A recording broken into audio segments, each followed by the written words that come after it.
Can you imagine if your athlete portion of you was just done after No, high school? I actually can't. When you get towards the end of that college career, You're forced. they take it away. They took it away you. from me. And then I remember, like, what am I supposed to do now?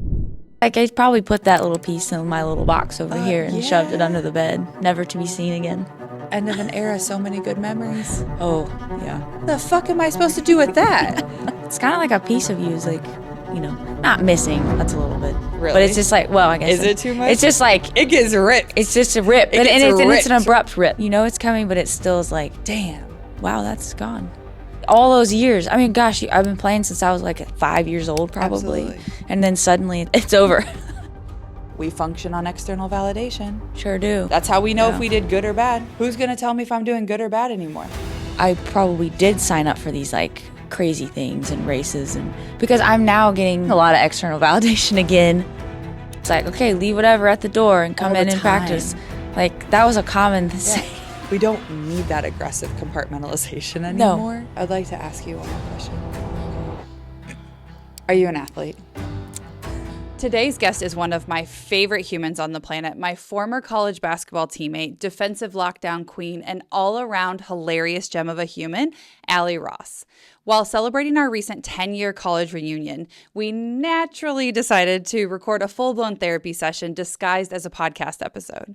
We talk about what it means to still be an athlete even when the games are over, the weird grief that sneaks in when your sport ends, why we're both obsessed with external validation, and how compartmentalizing everything kind of became our default setting. Let's get to it. Are you an athlete? It's a loaded question. Yeah, sure.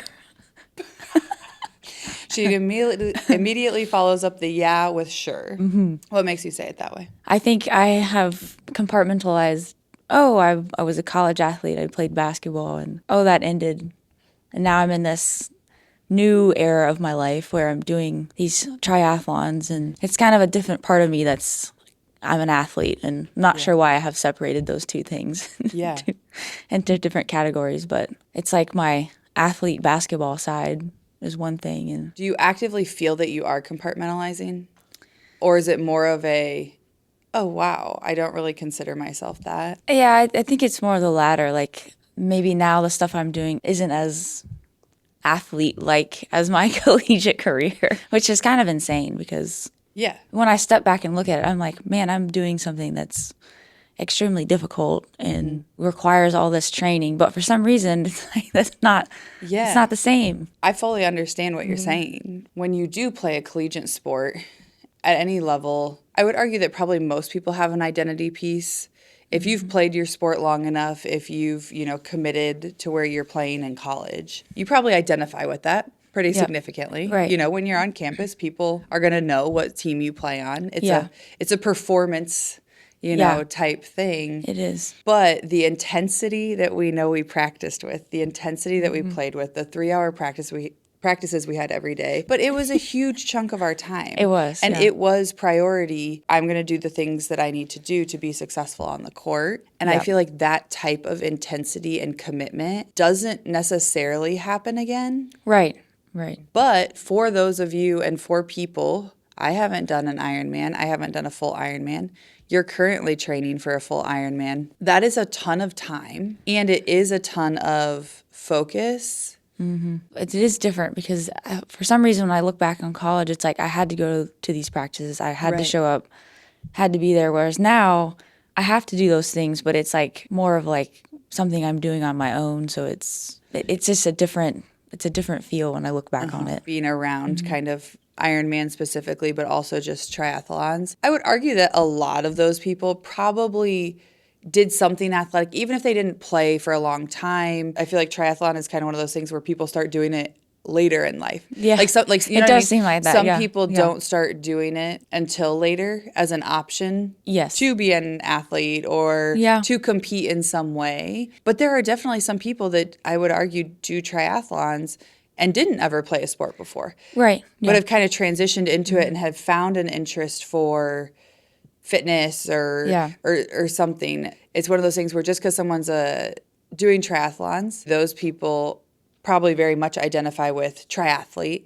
Yeah. And this is Yeah. the thing that has made me an athlete in my life. Yes. Yeah. I can see Versus that. when you've had something Yeah. really big that was like, oh yeah, Yeah. that's when I was an athlete. Yeah, and I don't think I've ever thought about, like, I don't call myself a triathlete. When I talk to people about it, I'm like, oh, I kind of got into these triathlons. Like that's how Yeah. I phrase it, because I don't identify as myself as a basketball player. That, that was my thing, my sport. That's what comes out of my mouth when I talk to people. Yeah. Which is interesting, because I've spent the past how many years, 2 or 3 years now, training hard for these, but still in my brain, I was a basketball player. How does your brain categorize basketball player versus athlete? As I've gotten older, I've started to understand that, the word athlete can be, a huge range of different, someone who's doing something athletic or, for fitness, something to keep you healthy, things like that. But it's taken me a long time to figure that out, because, well, to be an athlete, you have to be on a team and play this sport, or, spend hours, on a team with people and be competitive. And it's not that you have to be a college athlete, just, Totally. Anybody who plays kind of like a sport at some level, but it doesn't have to be that way. I think people who do CrossFit and Absolutely. there's so many different things that you can label as an athlete, but it's taken me a long time to get to that place, for sure. Yeah. It's taken you a while to kind of get back to where you're doing things or you're feeling like you're fulfilling the athlete side of you a little bit more. That's a good question, because when I finished college, I hit the ground running with, like, I'm going to go to PA school. I'm going to, I had these goals in mind, and then I'm going to start running. I had latched onto this feeling of, I got to be doing something athletic and focused, and fitness was a big part of my life. And we spent hours practicing. Yep. And so I really became almost like obsessed with that feeling. Yeah. I immediately started to get into, like, I'm going to run a half marathon. I did some intramural stuff. I got on a flag football team. That's it's like I was just like right. chasing that feeling, going to PA school too. Like, that also added like I was busy all the time. Yeah. And You had a new goal. yes. And Your goal that year wasn't to try to win a national championship, Right. because there was no There was national no more. championship Yeah. you could continue to try to work for. Right. Or practice, like, Yeah. you spend your summers practicing basketball for the next year so you can get better and all that. And, like, when that's suddenly gone, I definitely found myself like, I got to find something. And I still do that. I mean, for the most part, I'm continuously trying to sign up for stuff. Yeah. And, the triathlon thing has also helped, sort of make me feel like, oh, I'm doing this and that. But I'm trying to step back and not do that, because, I should be doing it and being in the moment and enjoy it and enjoy the accomplishment of completing these races and events and being done with PA school and practicing as a PA. And, like, I'm guilty of always being like, okay, like, what am I going to do now? Like, what's Why my do you goal? think you're like that? I don't know if it's like the rush of, like, completing something and feeling accomplished, or the training aspect of things. Like, I get really into that, and, like, training hard so I can, have a goal or beat my time from the last race. Or at least when we played basketball, we were just on the go. Like, that's just all we did. That's all we all knew. the time. It's all we knew. That's all we knew, and that's what we had to do. Yeah.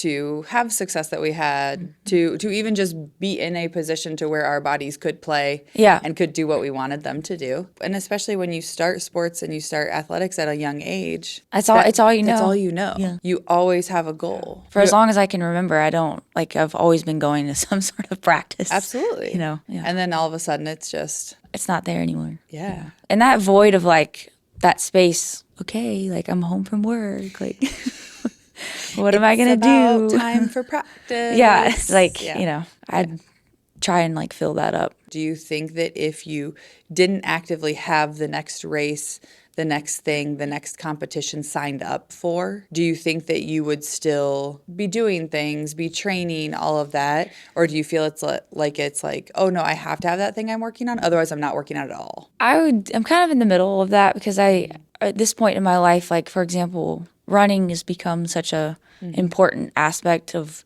my mental health and stress relief. And my job can be a little stressful, and I'm taking care of people and sometimes see some crazy stuff. So, it's nice for me to come home and like just go for a run. So it's not that I don't want to do it because I don't have something signed up for. Right. It's become just this part of my life where I use it as like almost like meditation. Yeah. Because I'm not listening to music. I'm just putting my shoes on and going. Yeah. The signing up for something for me is more of just like wanting to be competitive with myself. Yeah. And like, okay, you got this race and you have to do well, so you better get training.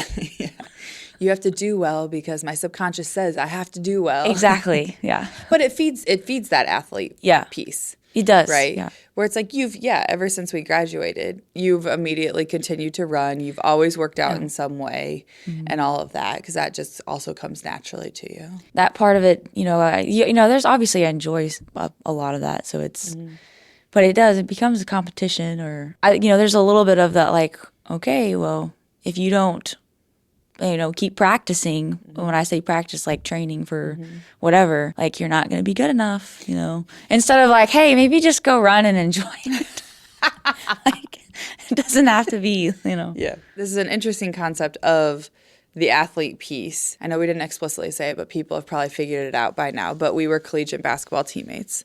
We're in the same class. Yes. We're in the same class, we're back for our 10-year reunion because of game schedule, because of practicing for the next game.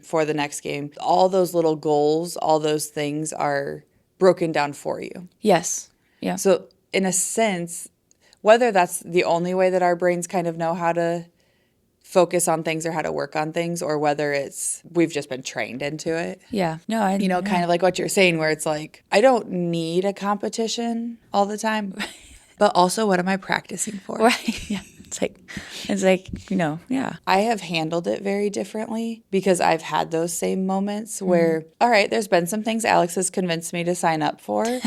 And I felt and would hope that would be enough to kind of be like, you have to train for this. This thing is coming. It hasn't really. So that's not how my brain works somehow. Yeah. But I very much have that, okay, so for the rest of my life, I'm just going to perpetually go to practice. That's an interesting way to look at it. From a sport perspective, we all know that practice is important. We all know that we have to do it, but why are we practicing? Because we all like the games. Right. Exactly. But we're all practicing for the game. I have found my brain kind of subconsciously doing that. I hadn't thought about it like that. Yeah. And I think there probably are times where I'm kind of like, why am I doing this? Like, yeah. like, what's the point? But and it's not. It's not she that. signs up for and a then, triathlon. and then I sign up for something. Yeah. I think now I try to make my brain focus on like, okay, well, you're doing these things. Well, one, stay healthy and like, absolutely. Again, a lot of it for me is I think mental stress relief and like, okay, well, how good you feel once you finish running, and the competition part of it or signing up for stuff to me is almost like become a fun aspect of it. Totally. I'm still competitive, obviously, and I want to like beat my own time, or I'm obviously not competing at some high level, but I feel like I have to have that kind of competitive drive all the time. And I'm not really competitive in other parts of my life, so then it's stayed in that, okay, you're going to do this athletic thing and you're really be competitive. Yeah. Well, and you're just that type of person, like you're hyper competitive when it's a sport, when it's a physical activity, when it's something that you're quote unquote supposed to be competitive for. And for some people that bleeds over into kind of everything. Yeah. But for you it doesn't. No. So that also is kind of your one competitive outlet. Yeah. Yes. Yeah. What sports did you play through high school? What did you play? We obviously know you played collegiate basketball. Talk a little bit about that. So growing up, my dad always told me that, so I have an older brother, and when we were like, I don't know, 4 or 5 years old, he's like, you just picked up a basketball and you never put it back down. And they're like, we didn't like, it was just something you just latched onto, and you were like, he was like, you were just kind of like good at it, like as a little kid. So I did right off the bat play basketball. Yeah. Played t-ball. Did a little soccer as like a young kid. I played a year of softball. I really mainly stuck with basketball, aside from occasional seasons of those other sports. In middle school, I really only played basketball.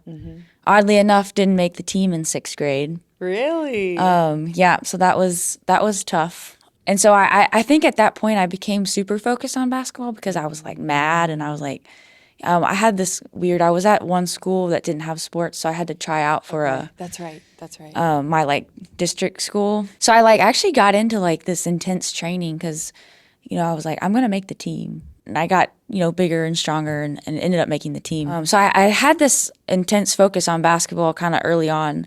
And then when I was in high school, I did try cross country. Okay. And Yeah. got injured. So that ended that. And my focus came back to basketball. Yeah. So most this of was my supposed to cross train. Yes. This wasn't supposed to injure me Exactly. to where I couldn't play basketball. I totally thought in my head I was going to be in great shape because of that. Right, and then right. it had the opposite effect. So. Yeah. Very different sport. Early on, I played other sports, but really from middle school on, basketball was Yeah. really the only thing I played, and I didn't do anything else in high school. Did you always know you wanted to play in college? No. Probably my freshman, sophomore year wasn't even on the radar. Really? Didn't think I was good enough. This is my surprised face. Yeah. And I had a high school teammate that Yeah. came to DePaul to play basketball who told Coach Huffman about me, and Yeah. that's how she came down and Yeah. recruited me, basically. Yeah. So my senior year, I did not want to play basketball in college. I kind of had a rough year, just kind of some drama and different things. And I was just over it, didn't want to do it. Really? Coach Huffman came to one of my games, and I think I went up for a college visit, and I was like, maybe I should think about it. Yeah, so it's kind of strange because I was completely not in the mindset of I'm going to go to college and play basketball, but obviously super That's thankful. interesting. Yeah. I'm glad you did. Yeah, me too. Even when Coach Huffman came down and started to watch, at that point were you like, oh, okay, I can play this? And then once you knew that schools were looking at you, you were like, oh, wait, yeah, okay, of course I'm going to keep playing. Did you have to consider playing versus not? Or was it truly I don't know if I'm good enough to play.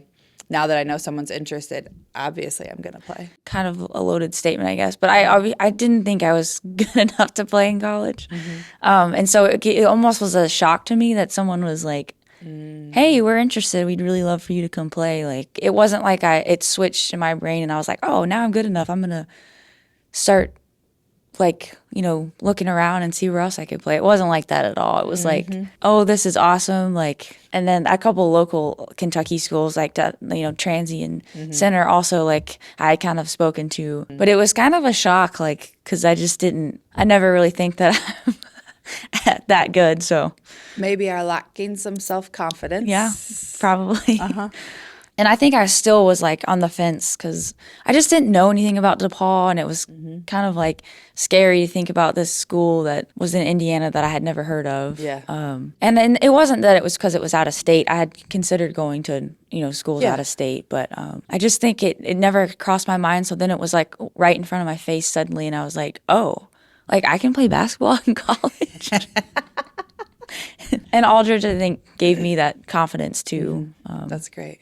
Which was good. So. Just for listener context, Allie may or may not have been a multi-year starter on our collegiate team and was the freaking best defender I've ever played with in my life, as well as That's contributed offensively and was really fucking good. So Thank you. yeah, it blows my brain that you were like, it doesn't because I know you. Yeah.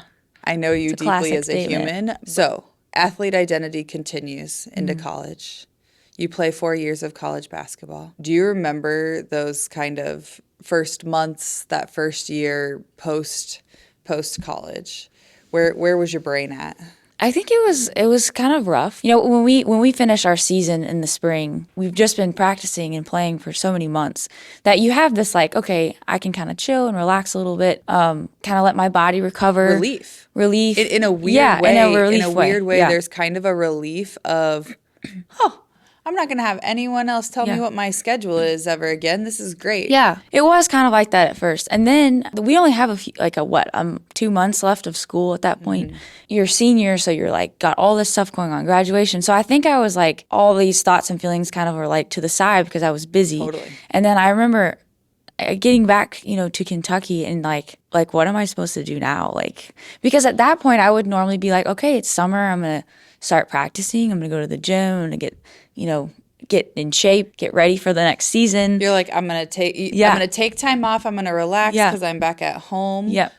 But knowing that my workouts, knowing that, my focus is still getting ready for the next season. I think I was just kind of like, what am I supposed to do right now? And I remember going on these like little short runs because I wasn't a long distance runner at all yet.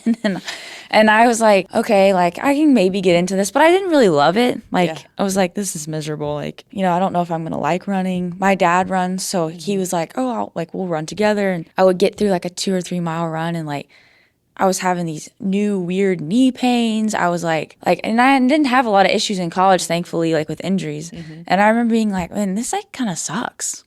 like I want to go back to playing basketball, like where, I didn't have these weird pains now. And like, so I do think there was like this period of time where it's like, I was relieved to be done with the season, but now like, what am I doing with my life? You make a really good point. And honestly, I haven't totally thought through that piece of, we knew we weren't going to play beyond college. We weren't trying to play professionally or anything like that. And for me, it's like even my dad, and he had played baseball in college, and he was like, you're going to have to find a different way to work out. You're going to have to, kind of redefine that workout. Again, for him, he was like, stay active right away. Find that new workout because it's going to be different and it catches up to you quick if you just kind of have a whole like cold cutoff. Yeah. So I even was going into the postseason. I was going into this post-college basketball player life with like, okay, Erin, you need to do this. Did I do that? No. Like the hardest cutoff, the hardest compartmentalization of, I'm not an athlete anymore. Like she's gone. Yeah. She's gone. Find that new thing. Focus on PT school. Do that. At the end of every season, when you're a college basketball player, you have a 5-month season. And then if you're fortunate enough to go all the way, to play all the way into the postseason, to make it to the Final Four, national championship, you're not done till middle of March. Right. Yeah. It's long. We have a 5-month season. And so then too, heck yeah, when we're done with season, whether it's on a win, whether it's on a loss, you have that big emotional moment. But then it's like, okay, let me hang out with other friends as much as I can. Let us take advantage of this. Let us do all these end of season, right? Or like end of school year. Yes. Things. And you totally do just jump right into that. And that senior year, you finish season in March. Okay, crap. Now all of a sudden I've got a month and a half and all of us are going to be leaving college. All these people, all these friends, that I've met over these 4 years, got to take advantage, got to do all these events, isn't until... It's like kind of a distraction almost too. Absolutely, it's a distraction. Yeah. Some people are going straight into a job. Some people are going into a graduate program. So it's like people have that next thing that they're stepping into. But it truly is that moment where whirlwind, and then, you show back up at home. It's like anticlimactic almost. It's like... Yeah. What am I doing? It feels silly now that it took my brain as long as it did to piece it together. And it's going to feel funny now that I'm sitting here podcasting in front of multiple cameras. I'm not that I want the attention on me person. I never saw sports as a performance. Yeah. I don't think I did either. Yeah. We literally went out and played, and people came to watch us play. But it never felt like that because we were so focused on the goal that we had. We were getting external validation all the time. Yes. Whether it was good or bad. Yes. We were, from a coaching perspective, being told how good or how not good we were doing. For sure. From our teammates, we were getting feedback all the time. Yeah. From the crowd, from classmates, things like that. It was always a focus. Yeah. And so you're known for that. Not everyone plays college sports. It ends up being a small percentage. And so it's kind of an impressive thing. It's like, oh, congrats on playing in college. Yeah. And you're like, thanks. Yeah. I'm not choosing to do that just because I want to be able to have external validation from people. But it's important though. And I think that's a really good point you're making, because I was just talking, I think it was my mom, about this, because it wasn't that I wanted, like I'm saying, I don't want the attention. I wasn't out there like, oh, look at me. But because you are getting all that validation, it becomes an issue. It did for me, I know for sure. Absolutely. And I think that's a large part of why I probably did sign up for these like crazy things and races. And I'm getting a lot of external validation again. Yes, you are. When you actually think about it, you're like, well, that's because I was so used to for so long. It's almost like your brain's like, hey, like, you need that. Yeah. Like, even though personally, that's not why. Totally. You know. And even us talking about this and making reasons and excuses Yeah. and giving disclaimers for us saying, There's a people, we disclaimer. need external validation, you know, but that's also just us and that's Yeah. our personality. Yeah. We are kind of trained into that whole, don't be seeking attention, don't be looking for Yeah. that, you know, don't be an attention seeker. But it really is, it's a different type of feedback. You kind of learn to compartmentalize, okay, this is athlete Allie. And then this is just kind of like personal, regular, everyday life Allie. Why do we compartmentalize that? Yeah, I don't. Yeah, and I don't know why I do that, but I do that with my job because I have to. Yeah. So I don't know if it's just like part of A protective. yeah, piece. protective is probably what it is. For sure. I mean, I think a little bit of it's taught. A lot of really good athletes use compartmentalization, especially when you even think on like an Olympic level and some of like the sports and the tasks that people have to be able to do Yeah. and focus in that moment. Okay, if I can leave things at the door, if I can put that, put the things aside. So I can do this. Yeah, that's a good point. Yeah, Which again is a skill. yeah, Helps you when you're going into surgery. Yeah. And things like that. To where it's like you need to be focused on that person. and I feel like that was said from coaches, like, okay, leave whatever at the door and come All the in and practice. time. Like that was a common thing.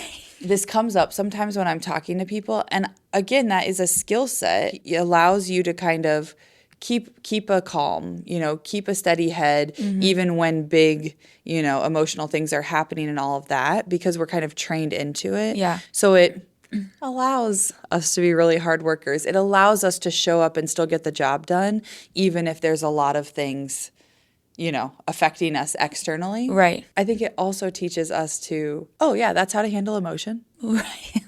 Let's put this over here Yeah, in the box. no. Oh, I'm starting to feel a lot.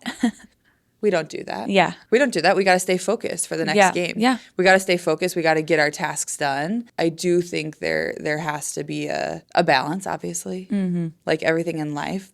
But it's almost hard. I feel like for me recently, it's lots of feelings, learning to listen to myself and just, not my shoulds, trying to should less. Should less. Yeah.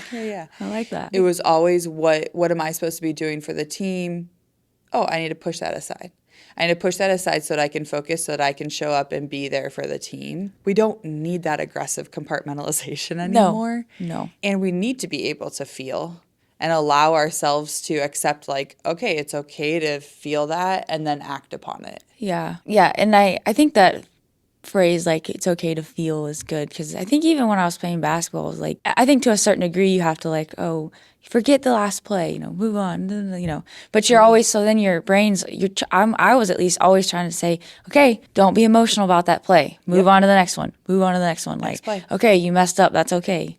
And of course I have a lot of that playing over in my head anyways in general. Like you've trained your brain to do that and then unfortunately it'll bleed over into like maybe other aspects of your life where you're like, you're not allowed to feel that way right now. So suck it up. Or it's like, oh, okay, wow, I feel that. All right, but I need to get all these things done over here. So like, I'm just not going to worry about that right now. And I'm just going to move on to the next play. Yeah. You can't say that in life all the time. No.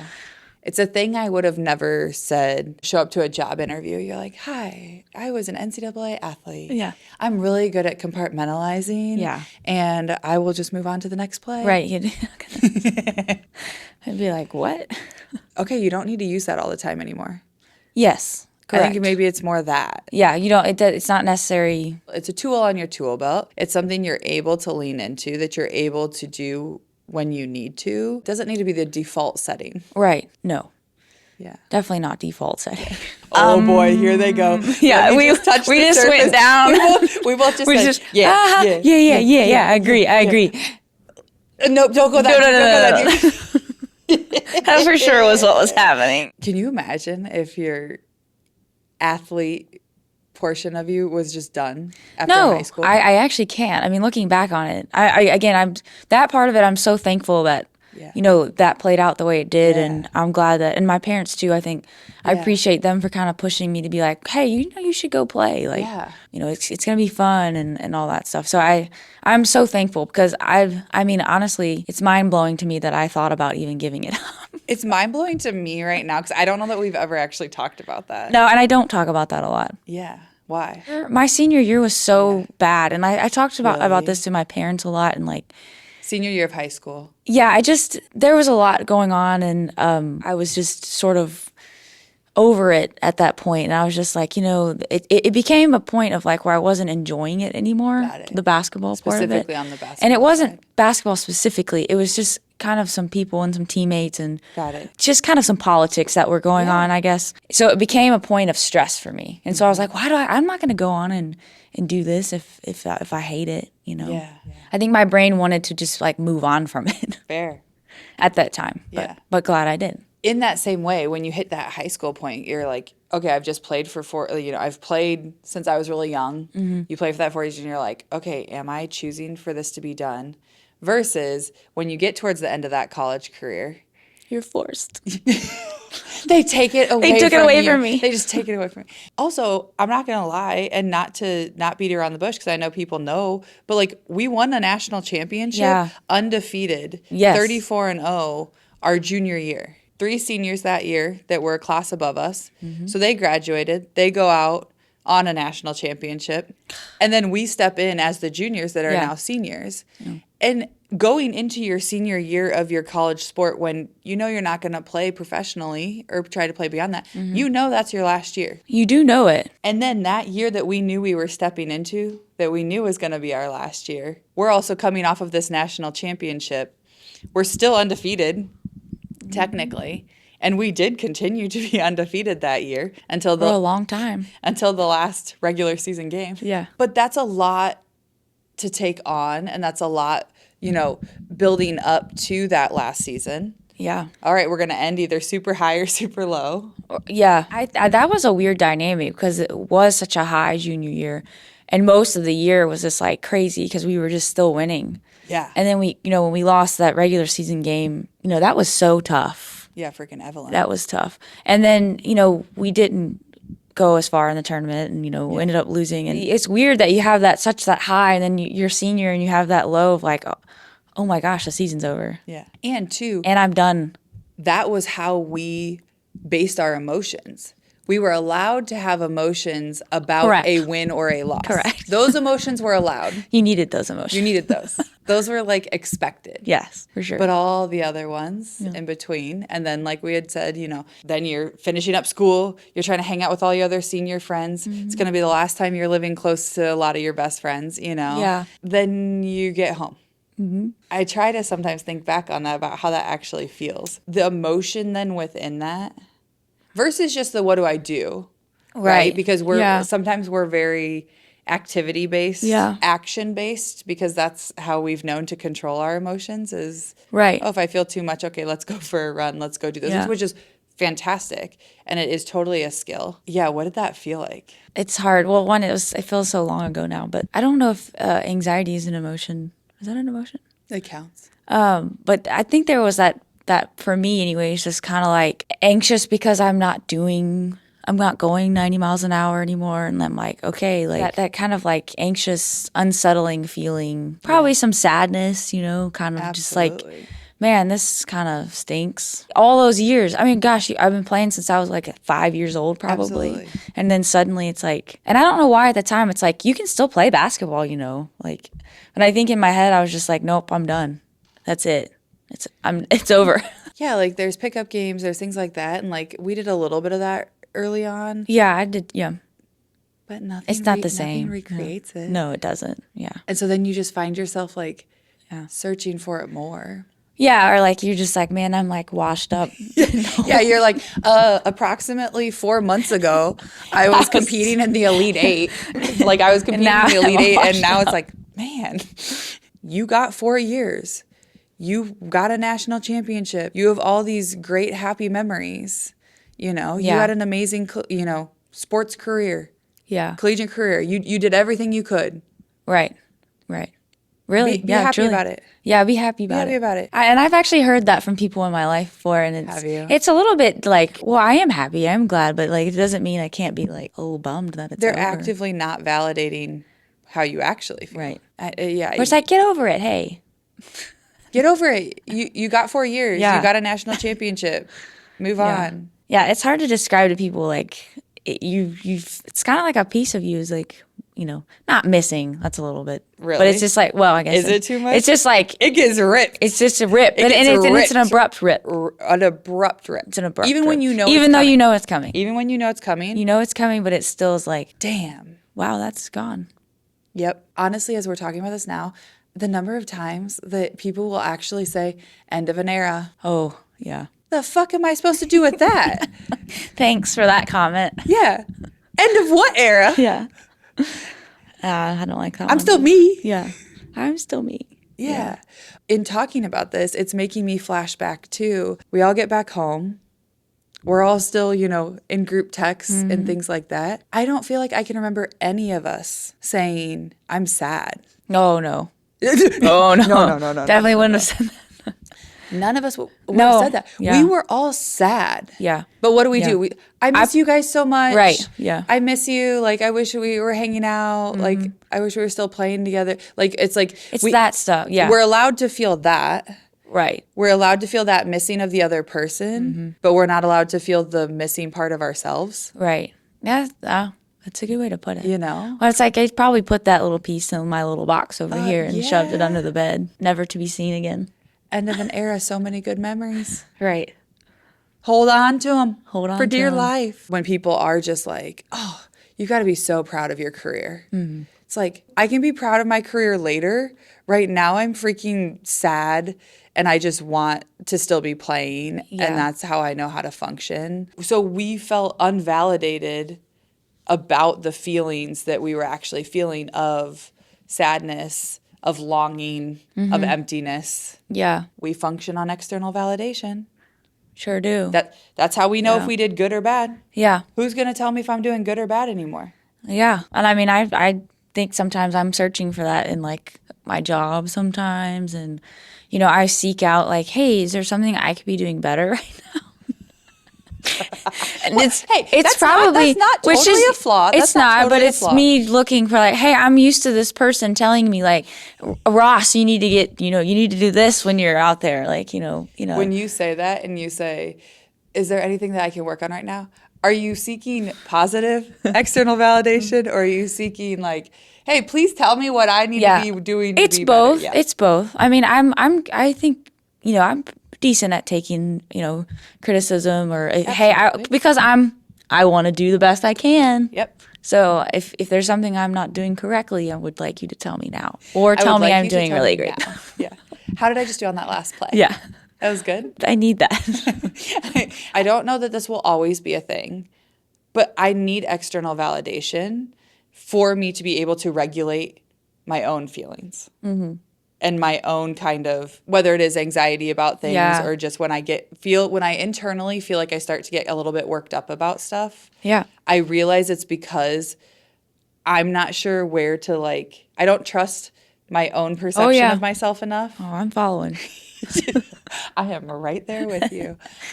But I need a little bit. So honestly, sometimes with Alex, I'll be like, I just need a little, because sometimes I'll say something or I'll be like, hey, what do you think of this or whatever? She's like, okay, yeah, that's fine. Because she really doesn't care, and not in a bad not caring way, but she's like, it truly doesn't matter, this decision or whatever it is. It only matters how you feel about it, as in me being the you. And I don't know how to feel about it. I don't know how to feel. I need you to tell me how to feel about it. I need you to tell me how I'm supposed to feel about it. Exactly. I don't even need to know. That's the whole thing with I feel like the sports external validation. I don't necessarily care how you feel about it. I need you to influence how I feel about it for myself. Yes, that's a mouthful, but yes. I don't want to find words for my feelings. No. I've learned it. Yeah. I've learned it. But it's important. It's is. important Yeah, it to is. find the words. Yeah. I don't think I really connected the dots for a while about the validation thing coming from sports and Yeah. that being everyone in your life is like Always. Allie the basketball player. Yeah.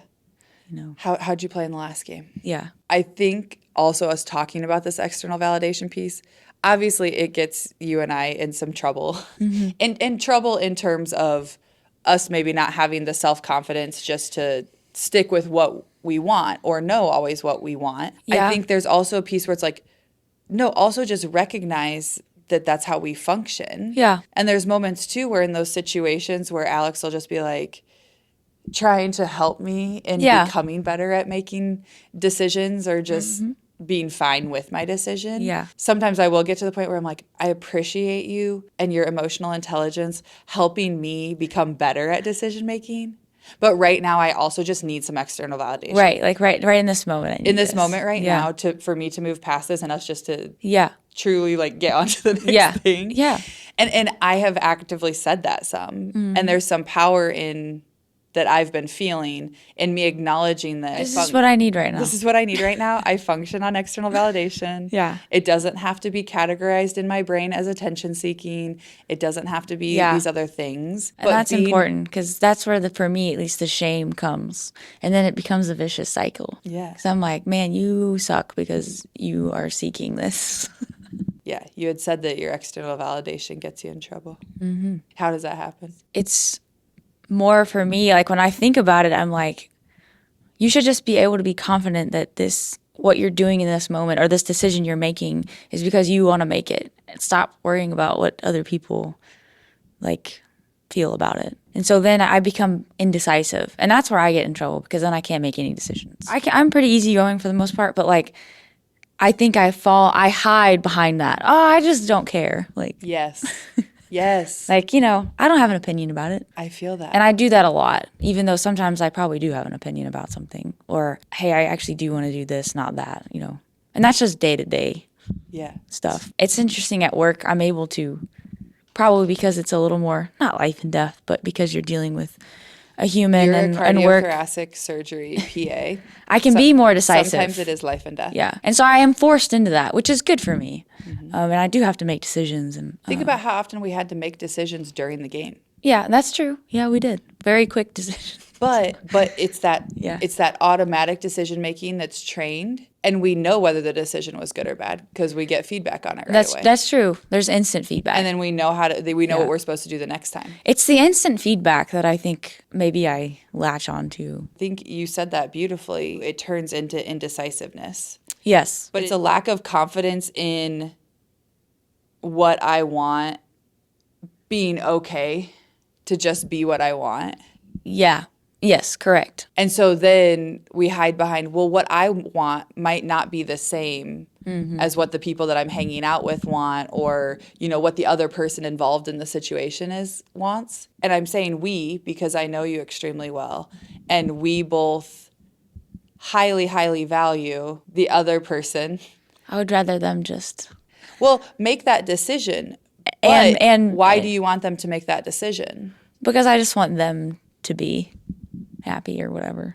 Yeah. You want them to be pleased. Not happy, but pleased, yeah. No, but you want what, and again, we're talking about this very ambiguously, but it's like, this could be anything from where do we want to go to eat dinner, even like more in-depth. Yeah. More in-depth decisions. It's a broad thing, concept. We value the other person having their needs met over us having our own needs met. Alex has been trying to help me with recently is she's like, no, legitimately, sometimes the other people don't care. Yeah. So they truly are asking for us to make the decision because it doesn't matter to them.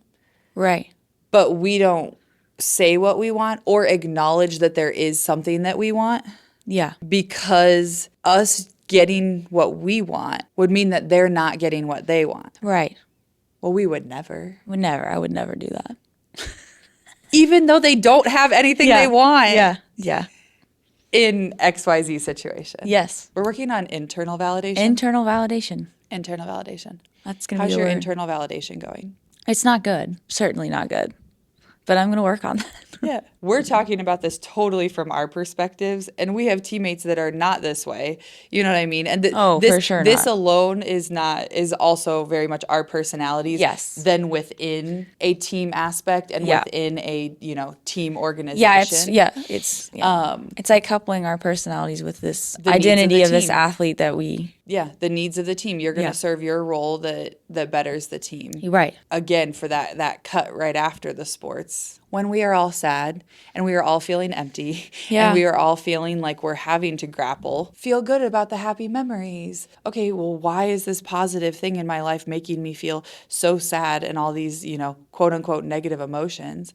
They're not negative emotions. They're real. They're just emotions. They're just emotions, yeah. And it's okay for you to feel them. You don't have to hide them, and you don't have to, Yeah. I'm good. I'm fine. What did I hear one time? It's like logs on a river. The emotions are the logs. You can watch them go by. They're okay to have. I have these emotions. I recognize that. And then, okay, that's okay. Instead of like getting upset about I'm a person that gets upset about the emotion, which is, I'm emotional about the emotion. Your emotion. Because I'm like, why am I having this emotion? Instead of just being like, okay, it's okay, I'm having this emotion. The emotion that you're having is not upset. You're upset that you're having an emotion. Yes, correct. I'm upset about having an emotion. I was like, why the fuck am I having emotions right now? Yeah. Because they exist. Because they exist. That analogy was also one of the most Kentucky things I've ever heard. Logs you say, on a and river. I'm obsessed with it. Pretty sure I learned that from my dad. I'm also picturing the Frogger game. I do too. I actually picture the Frogger game often when I think about that. And then I'm actively like, my brain is taking the analogy further, and the fact that you're not supposed to get hit by the logs, but you can jump on the logs. You can jump on the logs. You can jump on the logs. That's really good. I like where you went with that. You can jump on the logs, and they get you to the next place. Just don't get hit by them.